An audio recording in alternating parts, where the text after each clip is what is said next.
जय हिंद एस्पिरेंट्स, मैं ही आपकी होस्ट और द नॉलेज नेक्सस की रैपिड 20 मास्टर रिवीजन सीरीज के 9वें एपिसोड में बहुत बहुत स्वागत है। आज के एपिसोड में हम एमपीपीएससी की यूनिट 3 का एक ऐसा मेगा मास्टर क्लास करने वाले हैं जहां से कथन कारण और मैच द फॉलोइंग के सबसे खतरनाक सवाल बनते हैं। बिल्कुल।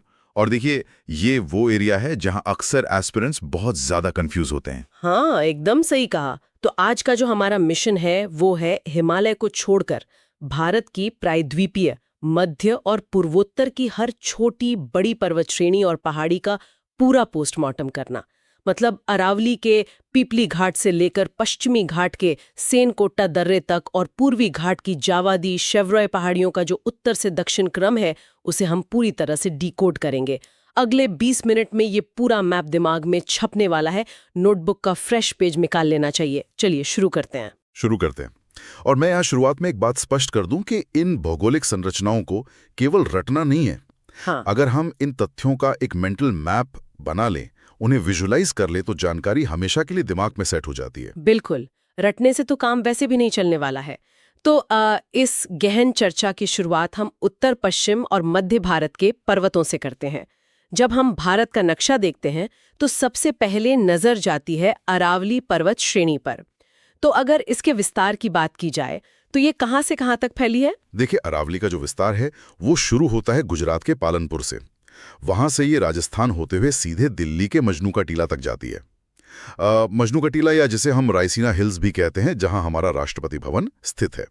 इसकी कुल लंबाई लगभग 800 किलोमीटर है। 800 किलोमीटर मतलब ये काफी विशाल है। और इसके भूवैज्ञानिक महत्व को लेकर भी कई सवाल आते हैं। इसे दुनिया का सबसे प्राचीन पर्वत कहा जाता है। ये प्री कैम्ब्रियन काल का है ना? हाँ बिल्कुल, ये प्री कैम्ब्रियन काल का दुनिया का सबसे प्राचीन वलित यानी फोल्डेड पर्वत है। एक सेकंड, वलित पर्वत? लेकिन किताबों में तो अरावली को अवशिष्ट पर्वत या रेजिडुअल माउंटेन कहा जाता है। तो ये वलित से अवशिष्ट कैसे बन गया? यही तो सबसे दिलचस्प बात है। मैं समझाता हूँ। करोड़ों साल पहले जब अरावली का निर्माण हुआ था, तब ये आज के हिमालय जैसा ही एक बहुत ऊंचा वलित पर्वत था। लेकिन समय के साथ, मतलब करोड़ों सालों की बारिश, हवा और नदियों के कटाव ने इसे घिस दिया है। आज जो हम देखते हैं वो बस उस प्राचीन विशाल पर्वत का बचा हुआ हिस्सा या अवशेष है। इसीलिए इसे अब अवशिष्ट पर्वत कहते हैं। अच्छा, तो ये घिस कर ऐसा हो गया है। बहुत ही बढ़िया विजुअलाइजेशन है ये। अगर हम इसके कुछ तथ्यों पर आएं तो इसकी सबसे ऊंची चोटी गुरु शिखर है, सही? एकदम सही। माउंट आबू में स्थित गुरु शिखर अरावली की सर्वोच्च चोटी है, जिसकी ऊंचाई 1722 मीटर है। और यहाँ एक बहुत ही डीप फैक्ट भी है जिसे याद रखना चाहिए। वो क्या है? इतिहास में जो मशहूर हल्दी घाटी दर्रा है और एक और दर्रा है पीपली घाट दर्रा, ये दोनों अरावली में ही स्थित हैं। इसके अलावा बनास और लूनी नदियों का उद्गम भी इसी पर्वत श्रेणी से होता है। मतलब इतिहास और भूगोल का क्या शानदार संगम है अरावली में। चलिए अब थोड़ा दक्षिण की ओर बढ़ते हैं, मध्य भारत की तरफ। विंध्याचल पर्वत श्रेणी, इसे तो उत्तर और दक्षिण भारत के बीच का मुख्य जल विभाजक या वाटर डिवाइड माना जाता है। हाँ, विंध्याचल भारत के अपवाह तंत्र को 2 हिस्सों में बांटता है और पश्चिम से पूर्व की ओर जाने पर इसे अलग अलग नामों से जाना जाता है, जैसे भारनेल और कैमूर श्रेणियां। और यहीं पर एमपीपीएससी की तैयारी करने वालों के लिए एक एमपी स्पेशल फोकस पॉइंट आता है। ये जो कैमूर श्रेणी है ना, यही मध्य प्रदेश और यूपी बिहार का बॉर्डर बनाती है। बिल्कुल सही पॉइंट पकड़ा। और अगर मैं विंध्याचल की सबसे ऊंची चोटी की बात करूं, जहां अक्सर एस्पिरेंट्स गलती करते हैं, तो वो चोटी मध्य प्रदेश के दमोह में स्थित है। हाँ, सद्भावना शिखर, जिसे गुडविल पीक या कलूमर चोटी भी कहते हैं, इसकी ऊंचाई 752 मीटर है। ये एमपीपीएससी के लिए एक बहुत ही हाई यील्ड फैक्ट है। एकदम। अब विंध्याचल के ठीक दक्षिण में आते हैं, जो कि मध्य प्रदेश का हृदय है, सतपुड़ा पर्वत श्रेणी। हाँ, सतपुड़ा नर्मदा और ताप्ती नदियों के बीच में फंसा हुआ एक ब्लॉक पर्वत। ब्लॉक पर्वत को विजुअलाइज करना थोड़ा मुश्किल होता है। बहुत आसान है। मान लीजिए जमीन का एक बड़ा हिस्सा है, उसके दोनों तरफ की जमीन अगर नीचे धंस जाए तो बीच का हिस्सा एक ब्लॉक की तरह ऊपर उठा हुआ रह जाता है। सतपुड़ा के उत्तर में नर्मदा की भ्रंश घाटी धंसी हुई है और दक्षिण में ताप्ती की भ्रंश घाटी, और बीच में सतपुड़ा एक ब्लॉक पर्वत के रूप में शान से खड़ा है। क्या बात है। और इसका जो पश्चिम से पूर्व का क्रम है वो तो सीधा रटने वाला ही है। पश्चिम में राजपीपला, फिर बीच में महादेव पहाड़ी और पूर्व में मैकल श्रेणी। राजपीपला, महादेव, मैकल। बिल्कुल। और एमपी स्पेशल फैक्ट्स की बात करें तो इसी महादेव पहाड़ी पर सतपुड़ा और मध्य प्रदेश की सर्वोच्च चोटी धूपगढ़ स्थित है। धूपगढ़ की ऊंचाई है 1350 मीटर। और जो पूर्व में मैकल श्रेणी है वो अर्धचंद्राकार है। उसकी सर्वोच्च चोटी अमरकंटक है जिसकी ऊंचाई 1036 मीटर है। अमरकंटक के पास एक बहुत ही विशिष्ट भौगोलिक संरचना है। यहां से एक अरीय अपवाह तंत्र या रेडियल ड्रेनेज पैटर्न बनता है। मतलब एक ही चोटी से नदियां अलग अलग दिशाओं में निकलती हैं। पश्चिम की तरफ नर्मदा बह जाती है और उत्तर पूर्व की तरफ सोन और जोहिला नदियां निकल जाती हैं। ये सच में एक अद्भुत भौगोलिक घटना है। चलिए, मध्य भारत के इस मास्टर रिवीजन के बाद अब पश्चिमी घाट यानी वेस्टर्न घाट्स की तरफ चलते हैं। ताप्ती नदी के मुहाने से लेकर कन्याकुमारी तक फैला हुआ ये पश्चिमी घाट, जिसे महाराष्ट्र में सह्याद्री भी कहते हैं, लगभग 1600 किलोमीटर लंबा है। लेकिन एक बात जो बहुत हैरान करती है वो ये कि पश्चिमी घाट कोई सच्चा पर्वत नहीं है। हाँ, और ये फैक्ट कई बार स्टेटमेंट्स वाले सवालों में फंसा देता है। पश्चिमी घाट वास्तव में प्रायद्वीपीय पठार का एक भ्रंश कगार या एस्कार्पमेंट है। भ्रंश कगार मतलब ये पठार का ही हिस्सा था जो टूट गया। बिल्कुल। लाखों साल पहले प्रायद्वीपीय पठार का पश्चिमी हिस्सा टूटकर अरब सागर में डूब गया, तो जो एक खड़ी ढलान या किनारा बच गया वही पश्चिमी घाट है। इसीलिए ये एक तरफ से तो बहुत ऊंचा लगता है, लेकिन असल में ये एक पठार का सीधा किनारा है। ये तो बहुत ही शानदार विजुअलाइजेशन है। हाँ। अब अगर हम पश्चिमी घाट के विभाजन की बात करें तो 16 डिग्री उत्तरी अक्षांश रेखा जो कि गोवा से गुजरती है, इसे 2 हिस्सों में बांट देती है। सही कहा। 16 डिग्री अक्षांश के ऊपर का हिस्सा उत्तरी सह्याद्री कहलाता है, जो मुख्य रूप से महाराष्ट्र में है। ये हिस्सा बेसाल्ट लावे से बना है। बेसाल्ट लावे से। और यहाँ की सर्वोच्च चोटी कलसुबाई है, जिसकी ऊंचाई 1646 मीटर है। यहीं पर महाबलेश्वर भी है, जहां से कृष्णा नदी निकलती है। दक्षिणी सह्याद्री कहते हैं चट्टानों का स्वरूप बदल जाता है। वहां ग्रेनाइट और नीस चट्टानें पाई जाती हैं। अच्छा, और दक्षिणी सह्याद्री की सर्वोच्च चोटी कुद्रेमुख है ना? हाँ, जो 1892 मीटर ऊंची है। हाँ, कुद्रेमुख, जो कि अपने उच्च कोटि के लौ अयस्क यानी आयरन ओर के लिए बहुत प्रसिद्ध है। इसके अलावा यहाँ पुष्पगिरी या ब्रह्मगिरी की चोटी है, जहां से कावेरी नदी का उद्गम होता है। नदियां और चोटियां तो हो गई, लेकिन पश्चिमी घाट के जो 4 प्रमुख दर्रे हैं उनका उत्तर से दक्षिण क्रम परीक्षाओं के लिए एक बहुत ही महत्वपूर्ण टेबल है। चलिए इसे डिकोड करते हैं। मैं बताता हूँ। सबसे उत्तर में महाराष्ट्र में है थालघाट दर्रा, जो मुंबई को नासिक से जोड़ता है। ठीक है, थाल घाट। उसके ठीक नीचे है भोर घाट, जो मुंबई को पुणे से जोड़ता है। बिल्कुल। फिर हम सीधे केरल तमिलनाडु बॉर्डर पे आ जाते हैं। यहाँ है पालघाट, या जिसे पालक्काड गैप भी कहते हैं। ये केरल को तमिलनाडु से, विशेषकर कोची को कोयम्बटूर से जोड़ता है। और इस पालघाट दर्रे का एक डीप फैक्ट ये है कि ये नीलगिरी और अन्नामलाई श्रेणियों के ठीक बीच में स्थित है। एकदम सही। और सबसे अंत में सुदूर दक्षिण में है सेनकोट्टा दर्रा, जो इलायची की पहाड़ियों में है और तिरुवनंतपुरम को मदुरै से जोड़ता है। तो क्रम हो गया थालघाट, भोरघाट, पालघाट और सेनकोट्टा। बेहतरीन। अब पश्चिमी घाट से निकलकर पूर्वी घाट की तरफ आते हैं। पूर्वी घाट एक सतत या कंटिन्यूस पर्वत श्रेणी नहीं है, ये जगह जगह से कटा हुआ है। उसका कारण नदियां हैं। महानदी, गोदावरी, कृष्णा और कावेरी नदियों ने पूर्वी घाट को काट काट कर असतत या डिसकंटिन्यूअस बना दिया है। और इसकी सर्वोच्च चोटी को लेकर थोड़ा कंफ्यूजन रहता है। हाँ, लेकिन सबसे प्रामाणिक उत्तर है झिंझागड़ा, जिसे अरामाकोंडा भी कहते हैं। ये विशाखापट्टनम में है और इसकी ऊंचाई 1690 मीटर है। इसके अलावा उड़ीसा की महेंद्रगिरी को भी पूर्वी घाट की प्रमुख चोटी माना जाता है। लेकिन जो सबसे ज्यादा सवाल बनते हैं वो पूर्वी घाट की पहाड़ियों के उत्तर से दक्षिण क्रम से बनते हैं। चलिए इसे एक बार अच्छे से समझ लेते हैं। नल्लामलाई से शुरू करते हैं। सबसे उत्तर में आंध्र प्रदेश में है नल्लामलाई। उसके दक्षिण में आती है वेलिकोंडा और फिर पालकोंडा।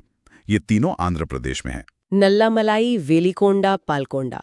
और फिर तमिलनाडु में? तमिलनाडु में सबसे पहले जावादी पहाड़ियां, उसके दक्षिण में शेवरॉय पहाड़ियां। शेवरॉय में ही प्रसिद्ध यरकाड हिल स्टेशन है। और फिर सबसे दक्षिण में पंचमलाई और सिरुमलाई की पहाड़ियां आती हैं। तो पूरा उत्तर से दक्षिण क्रम हुआ नल्लामलाई, वेलिकोंडा, पालकोंडा, जावादी, शेवरॉय, पंचमलाई और सिरुमलाई। ये क्रम एस्पिरेंट्स को रटा होना चाहिए। बिल्कुल। अब हम दक्षिण भारत के उस जादुई हिस्से की बात करते हैं जहां पूर्वी और पश्चिमी घाट आपस में आके मिलते हैं, जिसे नीलगिरी ग्रंथि या द सदर्न नॉट कहते हैं। नीलगिरी, जिसे ब्लू माउंटेन भी कहा जाता है, इसकी सर्वोच्च चोटी डोडा बेट्टा है, 2637 मीटर। ये दक्षिण भारत की दूसरी सबसे ऊंची चोटी है और यहीं पर प्रसिद्ध हिल स्टेशन ऊटी है और टोडा जनजाति निवास करती है। यहां मैं एक ट्रैप की तरफ ध्यान दिलाना चाहूंगा। कई बार लोग सोचते हैं कि नीलगिरी की डोडा बेट्टा ही दक्षिण भारत की सर्वोच्च चोटी है, लेकिन ऐसा नहीं है। हाँ, दक्षिण भारत की सर्वोच्च चोटी अनायमुडी है, जिसकी ऊंचाई 2695 मीटर है और वो नीलगिरी पर नहीं बल्कि उसके दक्षिण में अन्नामलाई पहाड़ियों पर स्थित है। एकदम सही। नीलगिरी के दक्षिण का क्रम भी बहुत महत्वपूर्ण है। नीलगिरी के नीचे अन्नामलाई और अन्नामलाई के भी दक्षिण में कार्डमम यानी इलायची की पहाड़ियां हैं। और ये कार्डमम पहाड़ियां भारत की सबसे दक्षिणी पर्वत श्रेणी हैं। इसके अलावा अन्नामलाई के पूर्व में पालनी पहाड़ियां भी हैं, जहां कोडाईकनाल हिल स्टेशन स्थित है। इस तरह प्रायद्वीपीय भारत का पूरा दक्षिणी हिस्सा कवर हो जाता है। लेकिन हमारा मास्टर क्लास अभी खत्म नहीं हुआ है। अब एक ऐसे पठार की बात करते हैं जो दिखता तो पूर्वोत्तर भारत में है, लेकिन है प्रायद्वीपीय भारत का हिस्सा। आप मेघालय के पठार की बात कर रही हैं। ये भारतीय भूगोल का सबसे बड़ा ट्रैप है। बिल्कुल।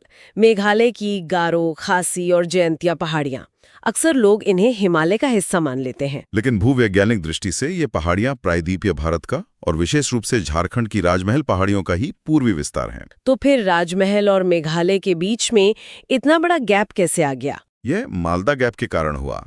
लाखों साल पहले राजमहल और मेघालय के बीच का हिस्सा भ्रंश के कारण धंस गया। इसी मालदा गैप को बाद में गंगा और ब्रह्मपुत्र नदियों ने मिट्टी और गाद से भर दिया, जिससे आज का बांग्लादेश और पश्चिम बंगाल का मैदान बना। ये बहुत ही डीप फैक्ट है।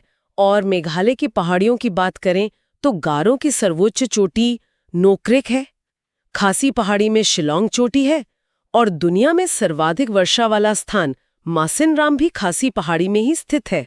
और उसके अलावा हमें पश्चिमी और दक्षिणी भारत के कुछ अन्य महत्वपूर्ण क्षेत्रों को नहीं भूलना चाहिए, जैसे गुजरात का सौराष्ट्र क्षेत्र। हाँ, गुजरात में गिरनार, बड़दा और मांडव की पहाड़ियां हैं, जिनमें गिरनार गुजरात की सर्वोच्च चोटी है। और कर्नाटक में बाबा बुधन की पहाड़ियां हैं।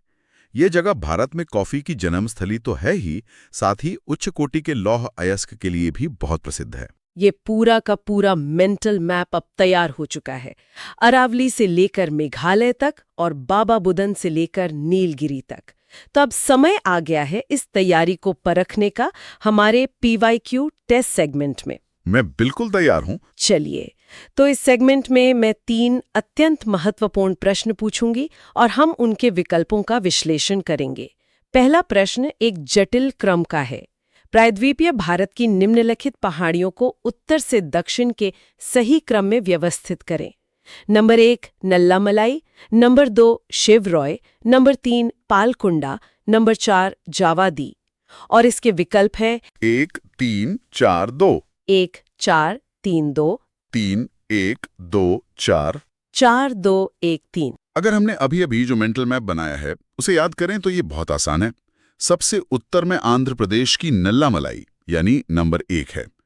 उसके बाद आती है पालकोंडा यानी नंबर 3, फिर तमिलनाडु में जावादी यानी नंबर 4 और सबसे दक्षिण में शिवरॉय यानी नंबर 2। तो सही क्रम हुआ 1 3 4 2 यानी विकल्प ए बिल्कुल सही उत्तर है। बेहतरीन। अब दूसरा प्रश्न एक डीप फैक्ट पर आधारित है। प्रश्न है, पालघाट दर्रा किन 2 श्रेणियों के मध्य है? और इसके विकल्प हैं नीलगिरी और अन्नामलाई, अन्नामलाई और कार्डामम, उत्तरी सह्याद्री और दक्षिणी सह्याद्री, अरावली और विंध्याचल। इसका उत्तर तो हमने दर्रों वाले टेबल में ही डिकोड कर लिया था। केरल और तमिलनाडु को जोड़ने वाला ये पालघाट दर्रा ठीक नीलगिरी और अन्नामलाई श्रेणियों के मध्य एक गैप है। तो सही उत्तर है विकल्प ए नीलगिरी और अन्नामलाई। एकदम सही। और अब तीसरा और आखिरी प्रश्न जो एक कथन आधारित सवाल है। निम्नलिखित कथनों पर विचार करें। अरावली सबसे प्राचीन अवशिष्ट पर्वत है। दक्षिण भारत की सर्वोच्च चोटी अनाईमुडी नीलगिरी पर है। अब बताना है कि इनमें से कौन सा कथन सही है। ये वही कंफ्यूजन ट्रैप है जिसकी हमने चर्चा की थी। कथन एक बिल्कुल सही है, अरावली दुनिया का सबसे प्राचीन अवशिष्ट पर्वत है। लेकिन कथन दो गलत है। अनाईमुडी दक्षिण भारत की सर्वोच्च चोटी तो है, लेकिन वो नीलगिरी पर नहीं, अन्नामलाई पहाड़ियों पर स्थित है। नीलगिरी पर डोडा बेटा है, इसलिए केवल कथन एक सही है। शानदार विश्लेषण।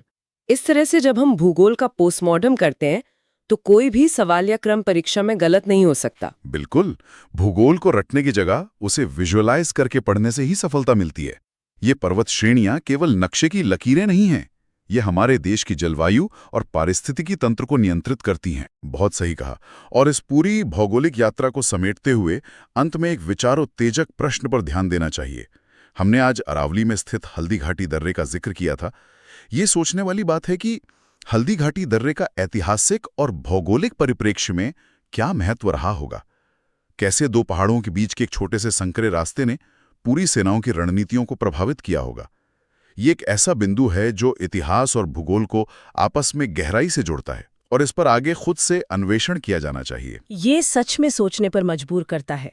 भूगोल ही इतिहास की दिशा तय करता है। इसी विचार के साथ हमारे इस मेगा मास्टर क्लास का यहीं समापन होता है। उम्मीद है ये गहन चर्चा परीक्षाओं की तैयारी में एक मील का पत्थर साबित होगी। जय हिंद।